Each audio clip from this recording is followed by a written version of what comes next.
Tool is being unleashed in Florida's Everglades to hunt Burmese pythons. All right, take a look at this right here. Scientists have deployed 120 robot rabbits. Yeah, they're designed to look, move, and even smell like real marsh rabbits. Now, the high-tech solution, Florida is deploying robotic rabbits to help capture invasive Burmese pythons in the Everglades. Florida's Everglades are dying. Not slowly, not quietly. They are being eaten alive. Today, Florida's governor stood in front of reporters and issued a warning, one that sounded more like a plea. A predator, he said, is swallowing the swamp whole. A creature so relentless that every trap, every hunter, every desperate plan has failed. And so, Florida did something no one expected. They built an army, not of soldiers, not of drones, but of robotic rabbits. Tiny decoys designed to lure a monster out of the dark. But what happened next was not part of the plan. We've just deployed these robotic rabbits out in the field. So we're trying to attract or lure pythons to come out from their hiding places and come to us. Because the robots didn't just attract the snakes. They attracted everything. And buried inside the wreckage of this disastrous experiment was a secret, one that would transform the war against the most unstoppable invader Florida has ever known. This is the story of the high-tech battle for the Everglades. A war of fear, data, ancient instincts, and the predator that refuses to lose. All right, it's high tech versus high threat in the Florida Everglades. Oh, researchers have developed robot rabbits. They're lifelike decoys that look, move, even smell like real marsh bunnies. It's an effort to lure out Burmese pythons. Pythons, they're not native, believe it or not, to Florida. The empire of the unseen. In the heart of South Florida lies a world unlike anything else on Earth. A maze of water and sawgrass that once pulsed with life. Well, the python problem is getting closer and closer to home here in Central Florida. We told you at 10 how the apex predators are getting closer to our home. Rabbits, foxes, deer, otters, birds so plentiful they blacken the sky.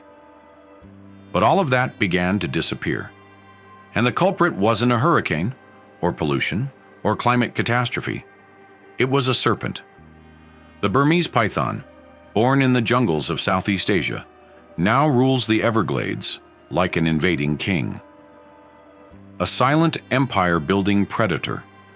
These species are under a unique threat from one particular invasive species that threatens the survival and the balance of the whole ecosystem, and that is the dreaded Burmese python. And you see right there. That grows longer than a car, stronger than an alligator, and hungrier than anything the swamp has ever faced.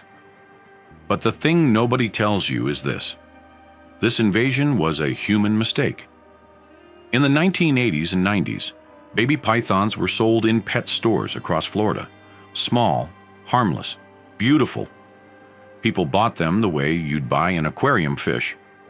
But these pets didn't stay small.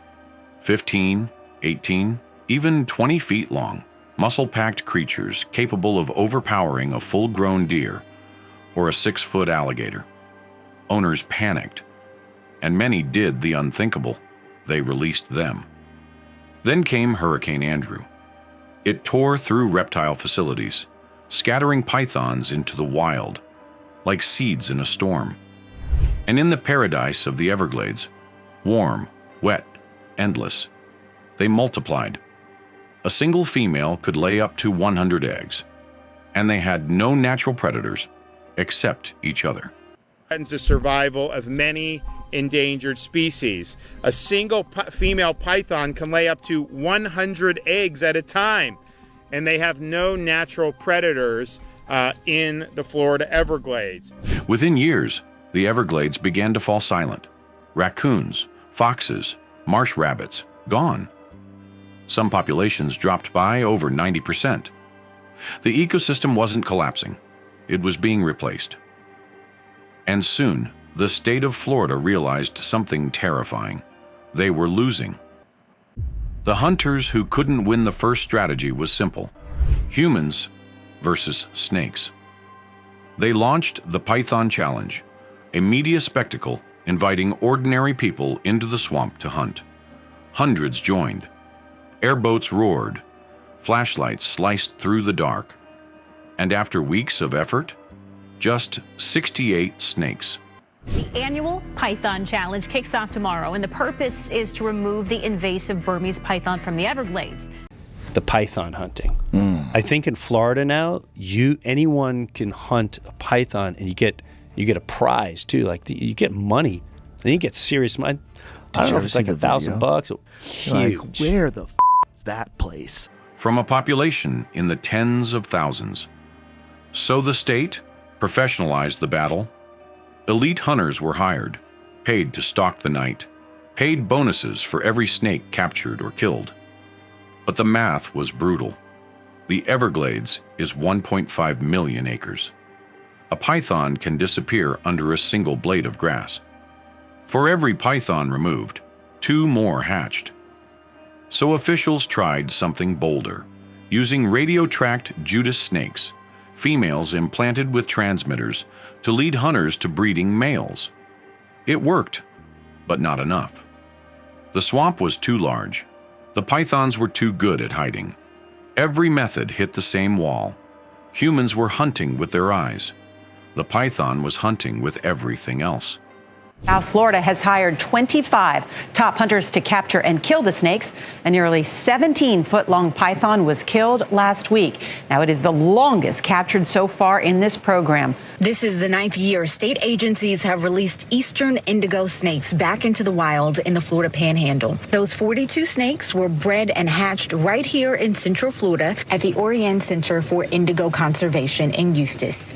The dogs who could smell the invisible. The breakthrough came from an ancient alliance. Dogs. The Florida Fish and Wildlife Conservation Commission trained 2 elite scent detection dogs. Truman, a black Labrador with boundless energy. Eleanor, a Dutch Shepherd with laser focus. Their mission: find pythons using scent alone. Florida is turning to the dogs to help solve an invasive problem. It's fascinating. A new training program has been getting a lot of national attention this week. Bridget, the Florida Fish and Wildlife Conservation Commission recently began training 2 dogs to detect a python scent and alert handlers when they've come across a snake. And they just had their first success. Humans could walk right past a 15-foot snake without seeing it. But dogs? Dogs could track the faint, musky signature of a python long after it slithered through. The results were unbelievable. Truman and Eleanor found snakes in minutes. Snakes biologists had searched for days. But success had limits. The swamp was blisteringly hot. The dogs couldn't work everywhere. They required handlers, cooling vests, boots, and constant protection. Most importantly, there were only 2 of them. The Everglades would need hundreds. And so, once again, the strategy reached its breaking point. The state needed something that didn't get tired, something that could endure the swamp, something that could lure the python out instead of chasing it. They needed bait, but not live bait, because that had already gone disastrously wrong. Now, according to the agency's website, the dogs were trained more than a month before going out into the wild.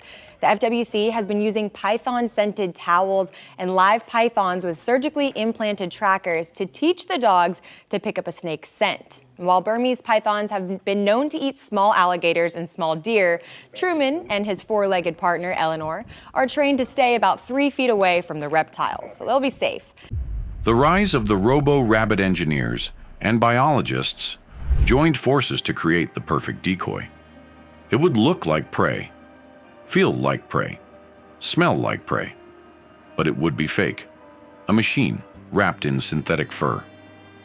Each robotic rabbit contained a heating core, mimicking a rabbit's 99 degree of body temp. Chemical scent emitters that released rabbit musk. tiny motors to twitch its ears, a motion-triggered camera, a GPS transmitter, a solar panel for weeks-long operation. Each one cost $4,000. They deployed 120 of them across the swamp. The South Florida Water Management District and the University of Florida have deployed the mechanic bunnies. They did this over the summer, and each rabbit robot costs about $4,000, and each is equipped with heat, scent, and motion to draw in pythons, triggering cameras that alert hunters to move in. Officials say it's too early to measure success, but they call the first results promising. On day one, the alerts exploded. Pythons approached the decoys, tongues flicking, bodies coiling, believing completely that they had found a living meal. Teams rushed in and captured snake after snake. For a brief moment, Florida celebrated. They had found the python's weakness, but on day 3, they found something else. When the gators arrived in the early morning heat, an alert came from a decoy near a canal. Biologists expected another python. Instead, a dark shape burst from the water with terrifying speed. An alligator, 12 feet long. It lunged at the decoy, crushed it in one bite, and rolled violently until the robot's pieces scattered across the swamp. The engineers watched in horror. The rabbit decoys didn't just attract pythons. They attracted alligators, big ones. Very quickly, the Everglades turned into a battleground. Dozens of robots were destroyed in days. Some were eaten, some were stomped, some were dragged into the water and never seen again. And the pythons? They sensed the presence of so many gators and avoided the traps entirely. A multi-million-dollar project was disintegrating in the jaws of the swamp's ancient apex predator. It was, without question, a complete failure, or so it seemed. The secret in the wreckage.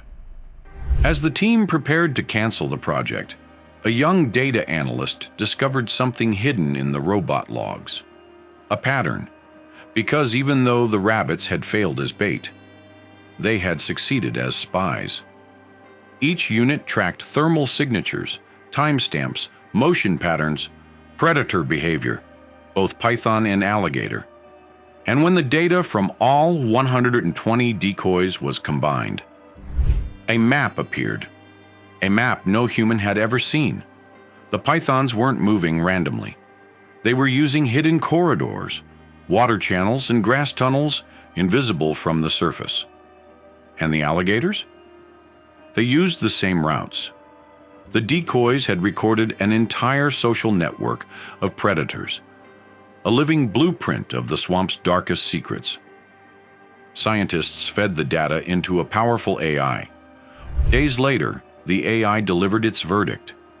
It could predict where pythons would be. Not where they were going to be. Because it had learned the python's greatest fear, alligators. The snakes moved in perfectly timed loops to avoid the gators' patrol routes. The AI had decoded their schedule, their fears, their hidden highways, their weakness. The new war begins. With this new ghost map in hand, hunters didn't wait anymore. They intercepted, they ambushed, they targeted the precise routes female breeders used before nesting. As of Tuesday, 50 pythons have been killed by the hunters. Florida's Wildlife Commission has also announced new prizes and plans to hire additional contractors to boost python removal from state-managed lands. The results were shocking. They didn't find one python at a time. They found clusters. And then they found the nests. Deep, hidden, impossible to reach breeding sites, holding thousands of eggs.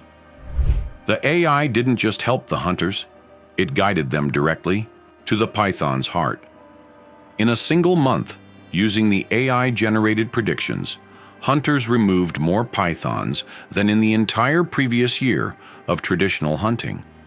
The robotic rabbits had failed spectacularly, but their failure created the greatest advantage humans had ever gained in this war.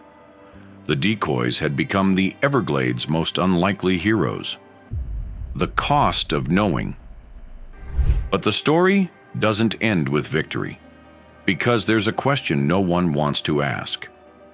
The AI learned the python's behavior, but the python is learning too.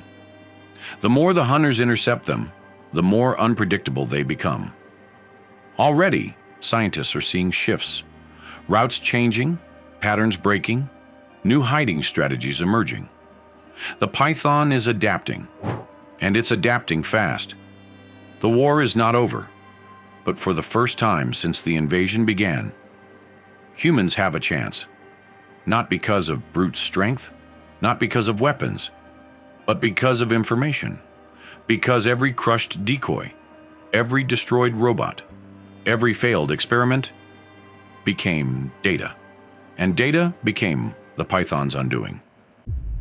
The question that remains. So here's the truth. The robotic rabbits never saved the Everglades. Pens are cameras, and these cameras have AI systems connected with them. It will alert someone like myself who tries to be available 24/7, and then I could deploy one of the many contractors that we managed to go remove the python. But the data they collected just might. We are entering a new era, one where the ancient rhythms of predators are mapped by algorithms, and the future of an entire ecosystem depends not on guns or traps, but on understanding. And yet one haunting question remains. Now that we can predict the python, how long before the python learns to predict us? Let me know your thoughts below. And as always, thanks for watching.